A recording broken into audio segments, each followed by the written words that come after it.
I gave birth to a healthy baby girl. Give me $3,000 as a baby gift. We're best friends, so it's only natural, right? It was Kylie, my best friend, contacting me for the first time in 3 years. I was utterly shocked by her words. What? You got married? Yes, I did. When I asked in surprise, Kylie responded cheerfully. Just as I was about to say congratulations, she added. I guess the reason you and Sean couldn't have kids was because you weren't attractive enough. I was frozen by her words. Kylie had somehow married my ex-husband, Sean, and had a child with him. Meg. You're coming, right? As I fell silent on the phone, Kylie's triumphant voice reached my ears. I wanted to say things like, how did that happen, or, you never contacted me before, but I knew that saying anything would be exactly what Kylie wanted. I took a deep breath, determined not to fall for her provocation, and opened my mouth. Sure. I'll come with my husband who is a lawyer. And so, I headed to her house with my husband, Seth. Little did anyone know at that moment that Kylie's contact with me would throw both her and Sean's lives into chaos. My name is Meg. I was born and raised in a rural area in Appalachia. I spent my time in my hometown until high school, and then I moved to New York for a job. Living alone in an unfamiliar place from a young age. I remember feeling very lonely living in New York without any friends. Therefore, it became a routine to call my friends and family back home after work. Even after a few years, I never got used to the environment, and I had no acquaintances outside of my coworkers. Then one day, a turning point came in my life. When I went to visit a coworker's house, I met a man who was her husband's friend. His name was Sean. He was born and raised in New York and worked as a doctor at a college hospital. Sean was the same age as me, and to a country girl like me, he seemed very sophisticated and attractive. Sean also took a great liking to me, and soon after meeting, we started dating and got married the year we both turned 30. When our marriage was decided, I first reported it to my friend from home, Kylie. I met Kylie when I was in elementary school. We went to the same school for junior high and high school, so she was my best friend. Kylie was the only daughter of a local politician. She was a well-protected young lady. Moreover, she inherited her father's leadership qualities and decisiveness. However, because of that, for better or worse, she always thought she was the best. On the other hand, I was indecisive and lacked confidence. That's why I admired confident Kylie, who always took the lead. Even though we didn't have many opportunities to meet after I moved. My feelings of considering her a dear friend didn't change even after moving to New York. That's why I first called her to share the news. Kylie? Guess what, I'm getting married. What? No way. To that boyfriend. Sean, right? Of course, I had told Kylie about Sean. Although they had never met, Kylie knew his name and occupation. Yes, that's right. Marrying a doctor? You're hitting the jackpot. Amazing. Kylie seemed excited when she heard my news. I couldn't help but laugh. I mistakenly thought her excitement was her way of celebrating my marriage. It's not like that. Even though he's a doctor, he doesn't earn that much yet, and he doesn't have much savings. So it's not exactly hitting the jackpot, but that's okay. I'm not marrying him for money anyway. That's why I casually denied Kylie's words. However, it seemed that my words had somehow annoyed Kylie. She fell silent for a moment and then spoke in a cold voice. Huh? What's that? Are you bragging? Trying to be humble? Saying that love isn't about money or something? What? After all, you kept saying you wanted to come back here, but you never did, and now you're marrying someone from over there. You must have been looking down on us from the countryside. Her tone was not warm or joking. Instead, it felt contemptuous, and I hurriedly responded. That's not what I meant. I really did want to come back, and I never thought I would end up getting married here. Even if you say that, the fact is that you did. Aren't you just riding high, now that you've become a city person? It would have been much better if you had just been happy about marrying rich. No way. I was at a loss as to what to do since Kylie got upset just because I reported my marriage. Well, I guess you'll have a grand wedding. I'm looking forward to the invitation. Kylie said this and then hung up, leaving me speechless. Did I really say something that bad? I immediately tried to call her back, but she didn't answer. Even when I sent her a message, there was no reply.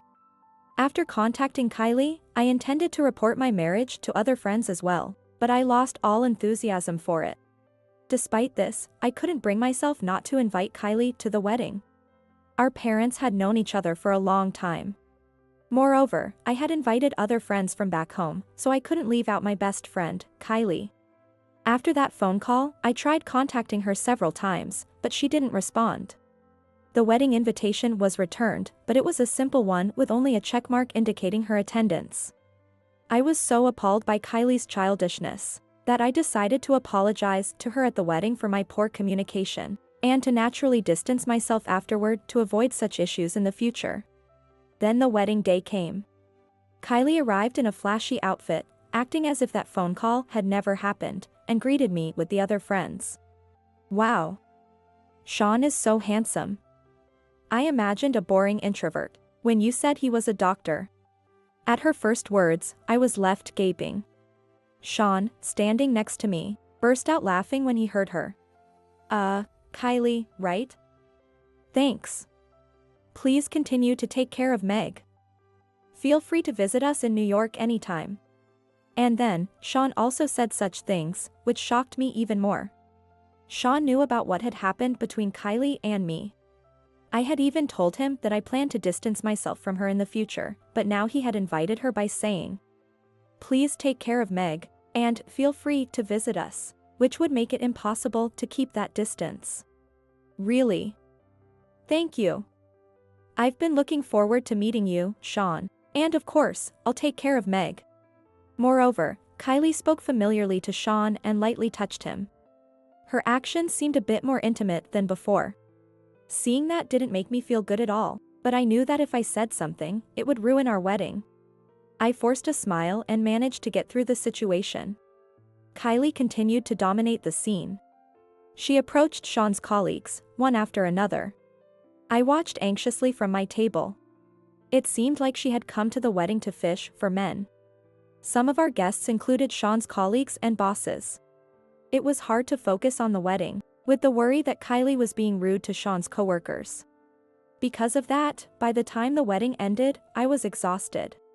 Even so, I won't be seeing Kylie for a while. Thinking that made me feel a little more at ease. However, I was naive to think so. Meg. I've come to visit. Once a month, Kylie started coming to our house. Saying that and staying for at least 2 nights each time. Haha. Sean, you're so funny. It's fun when you come over. And then their drinking party would start. I'm not good with alcohol. Inevitably, I had to clean up the living room after their drinking sessions. Naturally, Kylie never brought snacks or drinks. Preparing those things was also my job. After a year of this, I said to Sean, "I'm thinking of telling Kylie not to come anymore. It's hard for you to always entertain her, and honestly, it's tough for me to make the bed and do the shopping every time." Then Sean said, "Don't say that to a friend who comes all the way from your hometown to see you. I'm fine with it, so let her keep coming." Had Sean forgotten that I wanted to distance myself from Kylie? It was as if I was the bad guy. Even after several more times of discussing my relationship with Kylie, Sean didn't take my concerns seriously. A few days before Kylie's monthly visits, I started feeling unwell and found myself disliking her more and more, and I hated myself for it. Despite these issues, Sean and I were living a relatively happy life together. Although we occasionally fought about Kylie, we were generally content. One day, when Kylie was visiting, Sean was out, so it was just the two of us drinking. Another non-alcoholic drink? You're not pregnant anyway, so just drink. Yeah, but I'm not good with alcohol.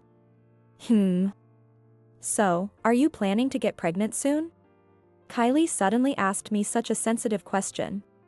Her casual tone about such a serious topic made me smile wryly. Oh, yeah. I'd like to have a baby. Maybe you're lacking feminine charm? You'd better hurry before you're too old. Kylie laughed loudly as she said this. Even if she was drunk, it was incredibly rude, and feminine charm had nothing to do with it. I couldn't help but snap back at her. What? Kylie, you're the same age as me. You're not even married yet, so you shouldn't be talking. Huh? What's that supposed to mean? Do you think I'm just a country bumpkin? I didn't say that. With no one to stop us, we ended up arguing. Kylie pounded the table as if she was about to grab me. Don't get cocky just because your husband's a doctor. If you had married someone like my dad, a politician or a lawyer, with a higher income, then maybe. You've always looked down on Sean's income too. That's not true. At that moment, Sean returned home at a bad time. He frowned at me with a suspicious look. Is what Kylie said true? Have you been looking down on my income? Yes, it is. She said you couldn't even save money. Unbelievably, Sean believed Kylie and the two of them glared at me. That's a misunderstanding. When Kylie accused me of marrying for money, I said your income wasn't that high and that I didn't marry you for that reason, but I didn't say it like that. Even so, don't you realize that it would hurt Sean's pride? How can you not understand that? Kylie was clearly trying to take Sean's side and gain his support in our matter. I ignored Kylie. It was more important to clear up Sean's misunderstanding and fix our relationship. Sean was silent for a moment and then sighed. But honestly, we can't say our relationship has been going well. As Kylie said, my pride was hurt. Let's discuss our relationship. No. I sincerely apologized to Sean in front of a smirking Kylie. I told him that I didn't fall in love with you because you were a doctor, and that my feelings for you were genuine even now. But Sean only said that he was disillusioned with me after hearing my words. In the end, we got divorced. I tried my best to avoid the divorce, but Sean's feelings wouldn't change. So, I reluctantly accepted the divorce for the sake of his new life. And 3 years had passed since the divorce was finalized. During that time, I hadn't contacted either Sean or Kylie. Some friends asked, why are you keeping away from Kylie and not just Sean? But I couldn't forget how Kylie had seemingly orchestrated the divorce of her best friend's marriage, and I had no desire to contact her. One day, however, I received a call from Kylie's number, which I had kept stored in my phone. I nervously answered, wondering what she wanted. Hey. How have you been? Even though it had been 3 years, Kylie sounded as casual as ever, which threw me off for a moment. I gave birth to a healthy baby girl.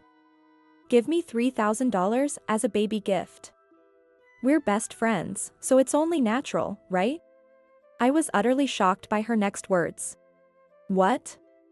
You got married? Yes, I did. When I asked in surprise, Kylie responded cheerfully. Just as I was about to say congratulations, she added. I guess the reason you and Sean couldn't have kids was because you weren't attractive enough. I was frozen by Kylie's words. Huh? Both Sean and I are really looking forward to seeing you again, Meg. With those words, I realized. Kylie had somehow married Sean and had a child with him. Meg. You're coming, right? As I fell silent on the phone, Kylie's triumphant voice reached my ears. I had many things I wanted to say. Like, how did this happen, and, you never contacted me before, but saying any of that would just play into Kylie's hands. I took a deep breath, determined not to fall for her provocation, and opened my mouth. Sure. I'll come with my husband who is a lawyer. What? So, you and Sean live here now? Yes, we live in New York. I see. Then please give me your address so I can visit. Kylie seemed to be caught off guard by the unexpected turn of events, but I kept talking one-sidedly. After getting her address, I ended the call quietly to avoid any more questions. A month later, on a weekend, I visited the address Kylie had given me. I didn't ask when the baby was born, but since she contacted me right after, I assumed the baby was still a newborn. I waited a month before visiting, thinking it would be easier for her. While heading to the house, I spoke to Seth, who was driving. Sorry for the trouble. I know it's your day off. Seth smiled and shook his head. Don't worry about it. Actually, I had remarried about a year ago. We met through a popular dating app. Seth isn't what you'd call traditionally handsome, but he's incredibly kind. We hit it off immediately after meeting. After we started dating, Seth told me about his job, which surprised me. He turned out to be a lawyer. Seth had left the profession and income fields blank on his profile because, as he put it, I wanted to meet someone who liked me for who I am, not for being a lawyer. I did wonder why those fields were blank, but there are occasionally people who leave them unfilled. So, I didn't pay much attention to it. Let's put it in the GPS. Do you have the address? While stopped at a red light, Seth, who was driving, asked. I took out the note. And when I looked at the address again, I gasped. No need for the GPS. I'll guide you. Really? Okay. The car slowly started moving again. I looked at the address once more. The address written there was unmistakably the address of the apartment where I used to live with Sean. No wonder I remembered it after hearing it just once. I hadn't realized it at the time because I was so overwhelmed, but the thought of returning to that house made me a little nervous. When we arrived at Kylie's house, Seth and I went inside together. Nice to meet you. I'm Kylie, Meg's best friend. Kylie greeted Seth with a smile at the entrance. I can't believe you got remarried, Meg. Why didn't you tell me? I felt bad being the only happy one, and was considerate of you. Kylie laughed as she said that. Considerate? Did she feel even a little guilty about marrying Sean? If that were the case, I would have preferred she told me properly. I forced a smile and asked Kylie. More importantly, when did you get married, Kylie? I had no idea things were like this between you two. Oh, about a year and a half ago? We ran into each other by chance. Kylie said without making eye contact with me. It was my first time back in my former home in a long time. It seemed Sean wasn't home. Honestly, I was relieved since I didn't want to see him. While Kylie was feeding the baby, she asked Seth questions like, "What do you like about Meg?" I thought it was none of her business, but since Seth was answering her questions politely, I didn't join the conversation and instead looked at the shelf. There were many photos of Kylie and Sean on display. Among them were photos I had taken when Kylie used to visit every month. There were also photos of their outings and pictures of Kylie with a big belly. Looking at them, a doubt arose in my mind. For having supposedly run into each other by chance a year and a half ago, the photos were continuous. Their clothing varied from spring-like to short-sleeved to autumn-like to winter attire. Additionally, their hair color. Even considering the photos I took more than 3 years ago, there was no gap of a year and a half. Could it be that they had been seeing each other even when I was married to Sean? That suspicion arose. And memories from those days came flooding back as if confirming the suspicion. Their closeness and the atmosphere between them. Once I started thinking that way, it all seemed to point to the same conclusion. I slowly turned around. Then I noticed a familiar look in Kylie's eyes as she looked at Seth, and anger welled up inside me. It was the look of a predator, eyeing its prey. Fearing that she might try to take Seth too, I spoke to Kylie in a firm tone. Kylie. Did you perhaps steal Sean from me? At those words, Kylie's eyes clearly darted around. Then she burst into laughter. Haha. So that's what you've been thinking while looking at those photos? Stop laughing and answer me. You're really stupid for not noticing until now. But thanks to that, you met Seth, didn't you? So it worked out well for you. Kylie readily admitted it. I was furious, but she was holding a tiny baby in her arms. Seeing that, I couldn't bring myself to hurl insults and bit my lip. Anyway, you ended up preferring a lawyer over a doctor, didn't you? That's why you divorced Sean so easily. Her words filled me with frustration. I had never chosen either Sean or Seth based on their professions. Although I was happy to have met Seth, that was a separate issue. After divorcing Sean, I went through a really tough time and was so shocked that I couldn't eat anything. I blamed myself a lot, wondering what I had done wrong. And now, finding out that Kylie and Sean had been together all along made me feel utterly mocked. I fought back tears as Kylie laughed triumphantly. Seth, this girl loves to go after rich men. You're young, so you'd be better off finding someone else. No way. I looked at Seth in desperation. Seth muttered with a serious expression. I see. I think I understand the situation now. I was shocked by his words. I thought Seth was disappointed in me. In contrast, Kylie smirked. It was just like that day when Kylie had sided with Sean and attacked me. But then, Seth spoke clearly. So, Kylie, you were involved with Sean while he was still married to Meg, weren't you? Yes. It's really stupid that she didn't notice. Kylie laughed, and I snapped. Alimony. I'm going to demand alimony. Are you stupid? The statute of limitations for alimony claims is 3 years. It's too late now.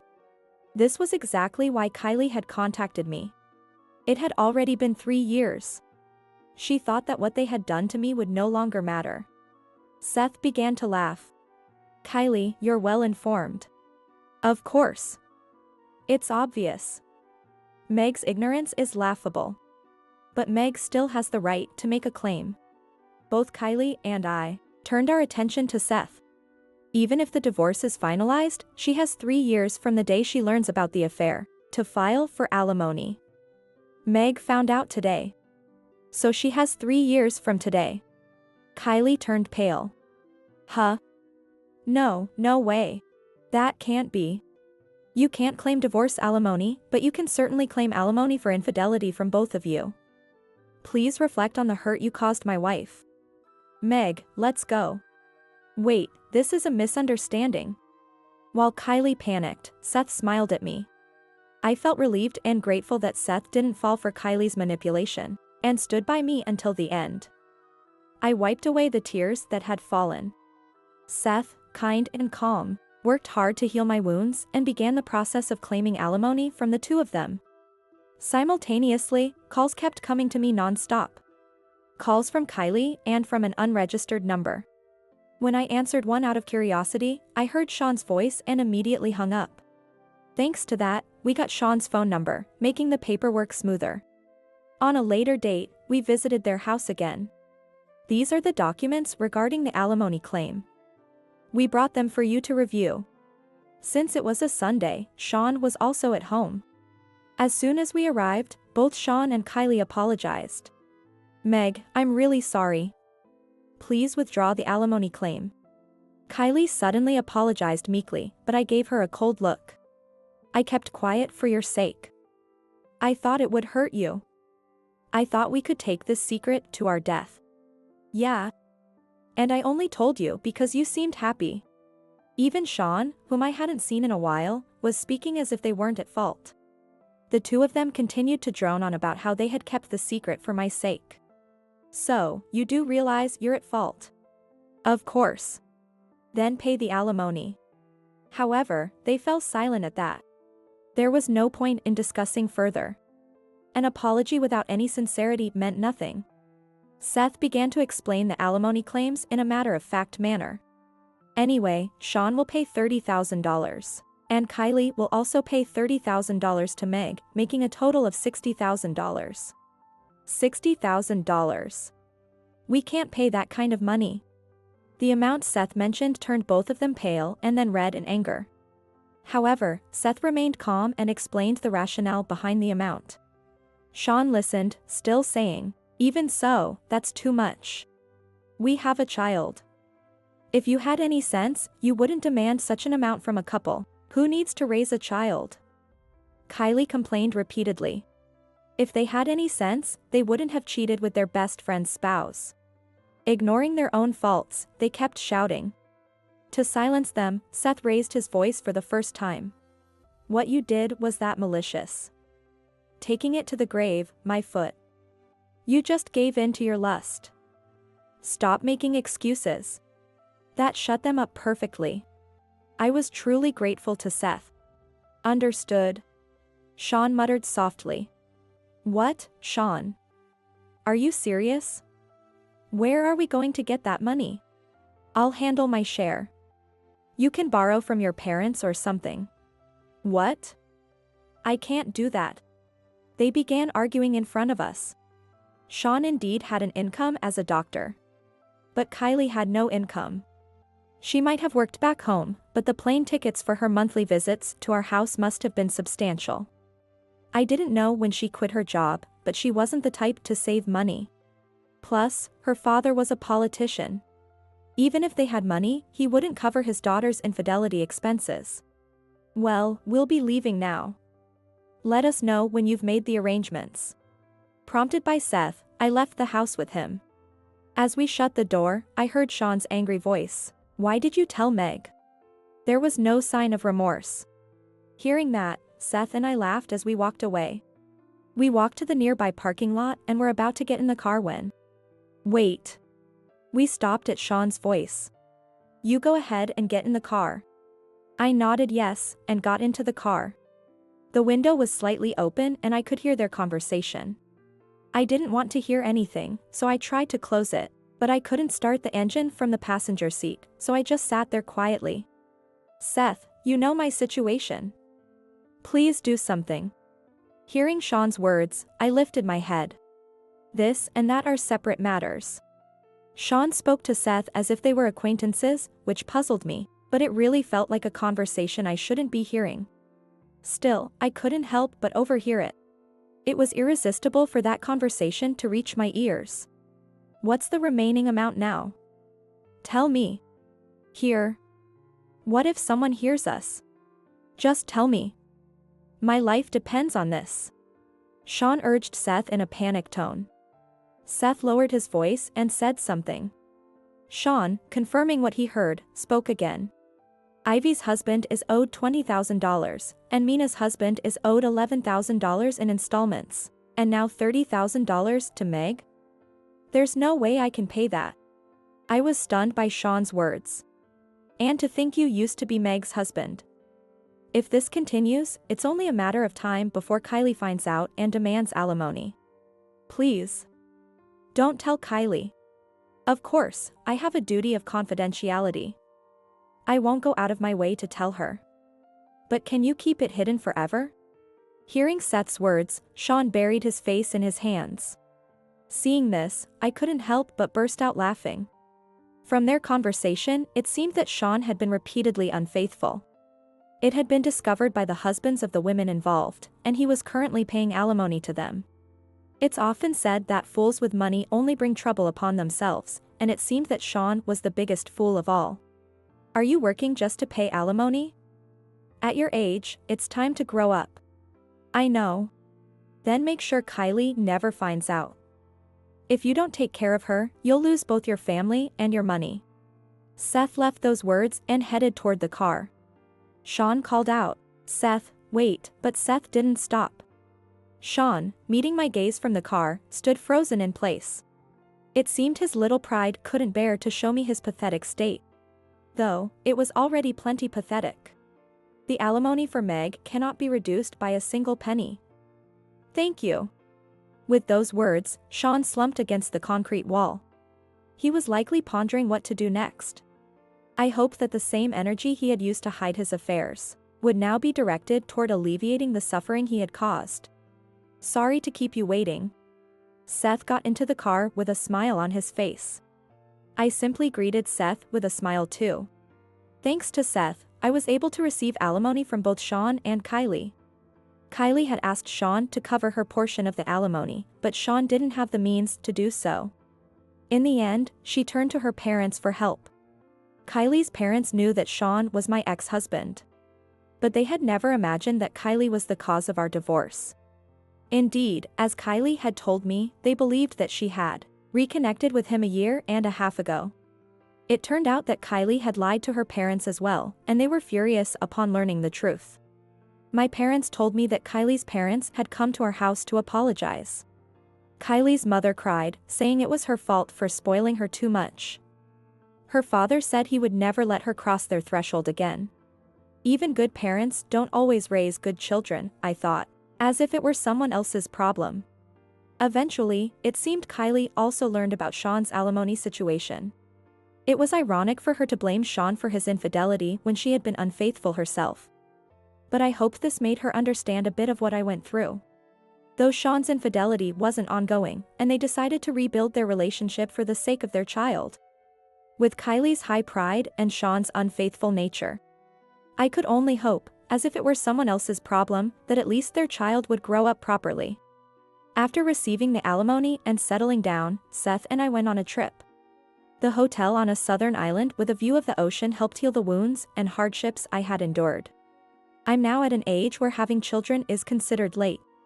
It would be a lie to say I have no regrets about missing the chance to have children, but I feel very fortunate to have met Seth. I expressed my gratitude to him once again. If I hadn't met you, I think I'd still be alone, in the depths of sorrow. Meeting you has made me truly happy. Thank you for being with me. I wanted to be with you because you saw me for who I am, Meg. Thank you for being with me. Let's continue to take care of each other. Seth said this to me.